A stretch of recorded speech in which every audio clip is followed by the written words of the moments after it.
What is up mga may hilig sa mga, this is your boy Armin and this is Terence. from Odette Terence. Welcome back again dito sa Amoy Piranyan! For today's episode, finally, we're going to do our first impression and we will give you also yung dry down ng itong fragrance na to. And thanks to Boss Terence, and he ordered this one. This is from the brand of Amouage. This is Outlands. So itong Outlands na to, you ordered from what? From Scent Space. From Scent Space, from Sydney Manalo. Shoutout kay Boss Sydney Manalo. And if you want to, looking for mga niche fragrances at mga parang kakaibang mga niche fragrances, you can message him. We will just put his name in this one at yung page niya sa Blue app. Okay? So, ano yung napa-curious ka dito, Boss Terence, sa Amouage Outlands that it made it for you to buy a decant?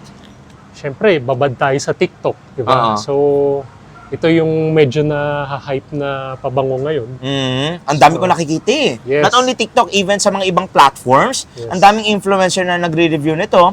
And syempre, yung Amouage, it's a very big niche company pagdating sa pabango, di ba? So, siyempre, na-spark yung curiosity. I think ikaw rin naman, di ba? Oo, na-spark din yung curiosity. Ang ganda ng bote, di ba? And nung nalaman mo yung presyo, medyo nag-assume ka na Art attack.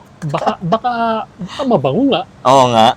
So, I was tempted to blind buy this, a full Okay. bottle. Pero, napakamahal and I took your advice na, Terence, decant mo na lang muna. Oo. So, here we are. Thank you to Scent Space. Guys, nagdi-decant sila. So, if naku-curious rin kayo sa pabango na to, just message them directly. Just message Sydney Manalo if you want to buy Amouage Outlands. Nagbebenta siya nun, okay? So, let's get started. Let's do our first impression. You can spray it here, Boss Terence. Okay, grabe oh. The oil concentration is very high. Wow. Yung juice niya medyo yellowish oh. Tapang eh. Okay. Oh, initial blast pa lang, it's very, may pagka-citrusy opening, pero it packs a punch yung signature DNA ng ingredient na ginagamit ng Amouage, which is the incense. Very Yes. present yung incense niya. For you, how is it? Same. Well, matamis siya, no? Obviously, parang vanilla base siya. Mm-mm. But yeah, it opens with a citrus note. Yung parang amoy frankincense. Very present yung frankincense niya. It's very, for me, there are a lot of notes na maaamoy nyo sa umpisa pa lang. Different types of mga incense notes na maaamoy nyo. Like parang there is ambery. May naamoy din akong parang May mga spices. may spices, lots of spices going on. I don't know if that's cumin or not, pero parang may cumin akong naaamoy. But yung cumin niya, hindi yung cumin na parang katulad ng parang sa mga ginagamit sa mga Indian spices or mga parang cuisine. Hindi siya ganong cumin.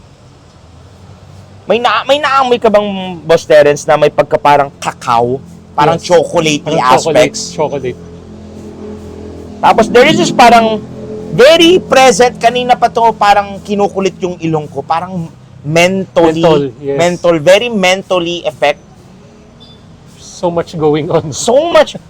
Grabe yung menthol niya, ang sarap ng pagka-mentally niya.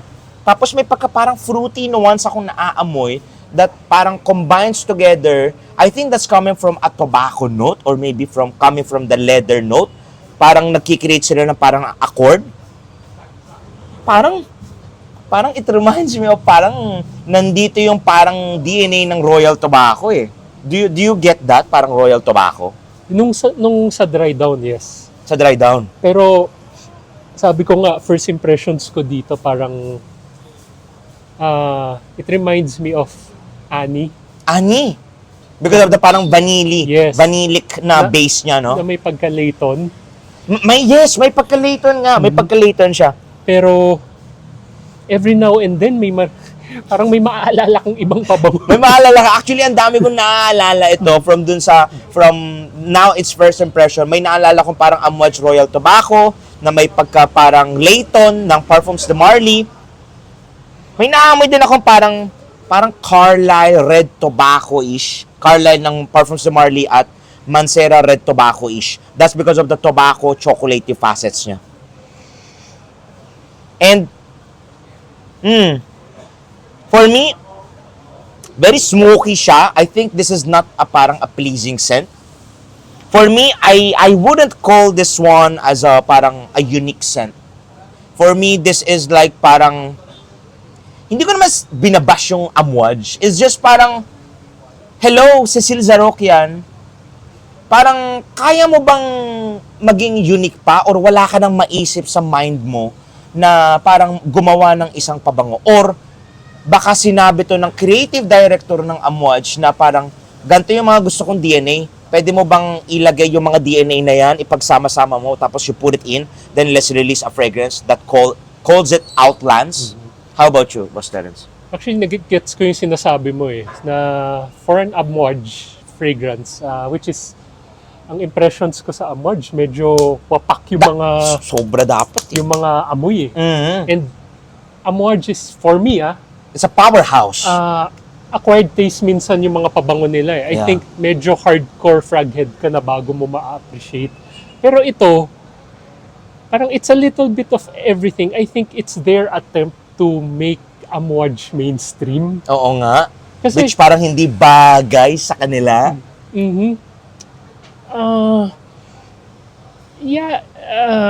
I'm not sure if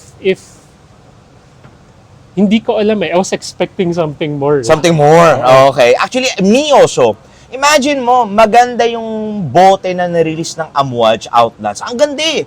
Pinag-isipan nag-upload pa nga sila ng parang may computation pa, paano kinuha yung cup na yan, paano kinuha yung itsura ng bote. Imagine mo, ang ganda-ganda ng presentation, everything is top-notch. But when it comes to the juice, wala na ba kayong gagawin na from the scratch na lang or gagayahin nyo na lang yung mga ibang brands out there? Kasi dumarating sa mga niche ngayon, that's why hindi na ako bumibili ng mga niche fragrances eh. Gaya-gaya na lang sila from different brands. Maglalabas ito, gantong scent, konting twist lang, release sila bagong brand, bagong name ng fragrance, and they will call it as a new unique fragrance. Wala daw silang ginagaya. Pero when it comes to the point, nakaamoy na ng isang fraghead or isang collector, they will smell it na, ay, this is not worth it.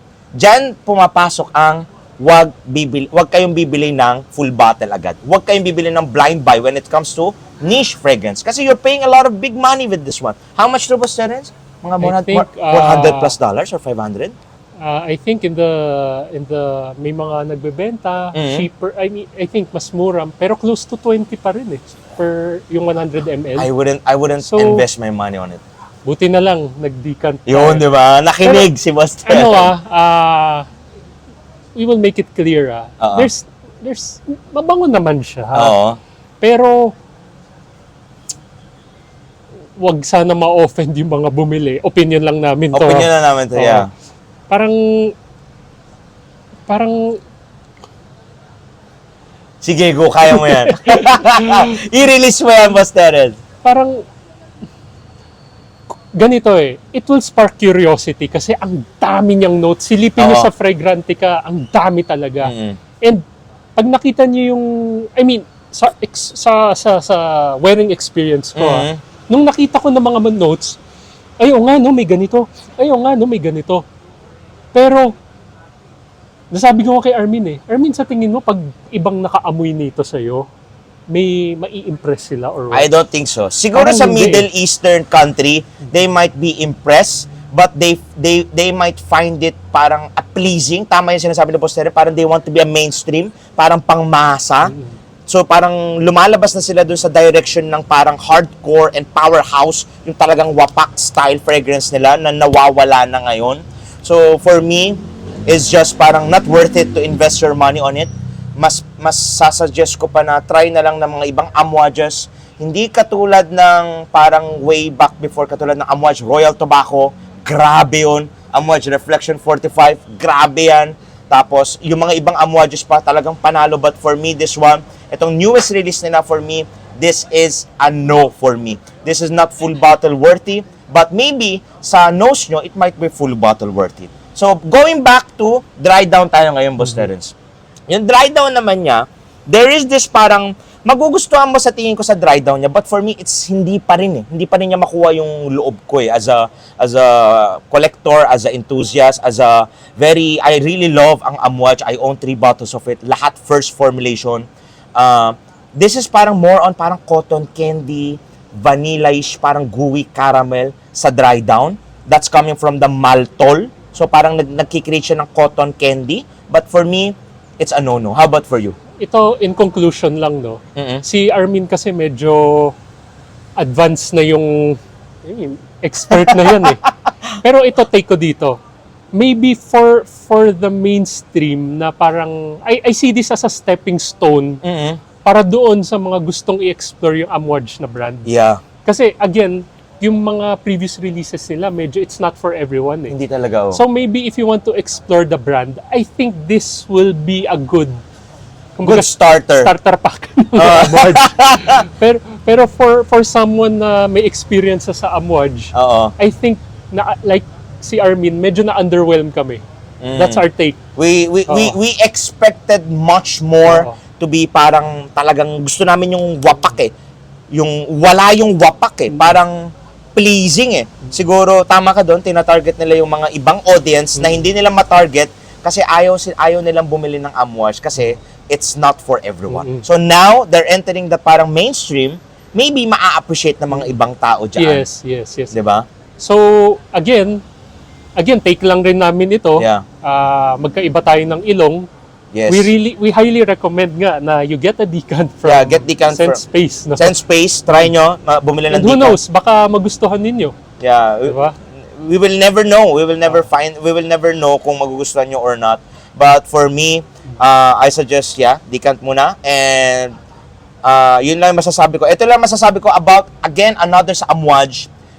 Pag bibili kayo ng mga Amouage, kung nagustuhan nyo na yung first year release nila, for example, ito, this year release ba to? This year release, if nagustuhan nyo na talaga to, wag nyo nang paabutin pa the next year. Bumili na kayo ng first formulation and bumili kayo ng made in Oman version. Huwag kayo bibili ng made in UK version. This is just based on my preference and based on my experience na nakabili na ako ng mga Amouage. Kasi sa UK, dyan pumapasok yung IFRA-regulated version nila. Nagkakaroon ng parang may mga banned ingredients. Pero sa Oman, sa tingin ko hindi naman ganun ka-restricted na nalalagpasan nila konti yung parang banned ingredients or whatever it is. Na may wapak. Pero after second year release, let's say 2025 na, hindi ka pa rin bumibili nito, baka magkaroon na ng formulation. Diyan papasok yung bottom of the bottle nila na makikita mo na first year release is let's say batch J2. I don't know what batch is this. Tapos next year magkakaroon na parang after J, it's like after J, maybe it's letter H or letter K, okay? Wag na kayo bibili nun. Try nyong bumili muna ng decant, compare yung side by side, yung first year release ng binili nyong Amouage, compare sa second year release na reformulated. Compare nyo, if you see difference, then you hunt the vintage. But if you don't like the vintage, you go for the second formulation na. Yun lang yung parang technique na ibibigay ko at yan lagi gawin nyo pagdating sa niche fragrances. Hindi lang Amouage. Ibang niche fragrances din, ganyan din. Not only niche, even designer, ganyan din. Kakaiba talaga yung mga reform na yan. Nakakainis yung mga reform na yan. So yun lang yung masasabi ko. That was our take on Amouage Outlands. For me, this is a no. For me, this is a no. I wouldn't recommend for my audiences. But unless if you want to give it a try, you can give it a try. Baka you might like it, or you might hate it, or you might love it. That's my 2 cents about it. For me, I would rate it easily. For me, it's like 6 out of 10. How about you, Boss Terence? Taasan ko konti. Sige. 6.8. 6.8 out of 10. Okay. Nothing else, Boss Terence? Wala na. Wala na. Thank you so much, guys. Hopefully, nagustuhan nyo. Comment section down below if what fragrance you want us to review for our first impression or let's say, a full fragrance in-depth review dito sa channel natin. Till next time, Fragrance Family. Love you all. Mwah!